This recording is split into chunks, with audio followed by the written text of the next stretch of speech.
أعوذ بالله من الشيطان الرجيم.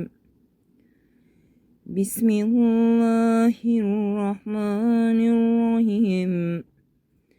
ألف لام ميم. ذلك الكتاب لا ريب فيه هدى للمتقين الذين يؤمنون بالغيب ويقيمون الصلاة ومما رزقناهم ينفقون والذين يؤمنون بما أنزل إليك وما أنزل إليك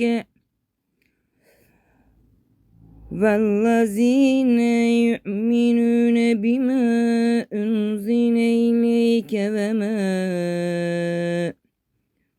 أنزل من قبلك وبالآخرة هم يوقنون أولئك على هدى من ربهم وأولئك هم المفلحون.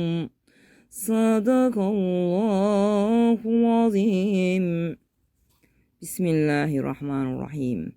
الحمد لله رب العالمين الرحمن الرحيم مالك يوم الدين إياك نعبد وإياك نستعين اهدنا الصراط المستقيم صراط الذين أنعمت عليهم غير المغضوب عليهم ولا الضالين آمين. Ya Rabbim, senin rızan için okumuş olduğum duamı izzeti dergahında kabul buyur ya Rabbim. Sevabı vasıl olan Hazreti Muhammed Mustafa'nın ruhlarına ve ehli beytlerine ve Peygamber Efendimizin annesinin, babasının, süt annesinin ve sinsilesinin ve cümle ölmüşlerimizin Hazreti Mevlana'mızın Abdülkadir Geylani Hazretlerinin, Bilal Habeş'in, Said Nursi'nin, Veysel Karani'nin ve Hızır Aleyhisselamların, Hazreti Ali'nin, Hazreti Ayşe anamızın, Fatıma anamızın, Meryem anamızın da ruhlarına hediye eyledim. Haberdar eyle ya Rabbim. Mahir hocamızın, Seyit soyuna ve bütün ölmüşlerinin ruhlarına hediye eyledim. Haberdar eyle ya Rabbim. Allah'ım, Mahir hocamızın bedeninde, canında, kanında, ruhunda, zihninde, evinde, barkında, yattığı yatağında, yorganında, yastığında, çarşafında, ayağını bastığı her yerde ya Rabbim, ona ait olmayan hangi negatif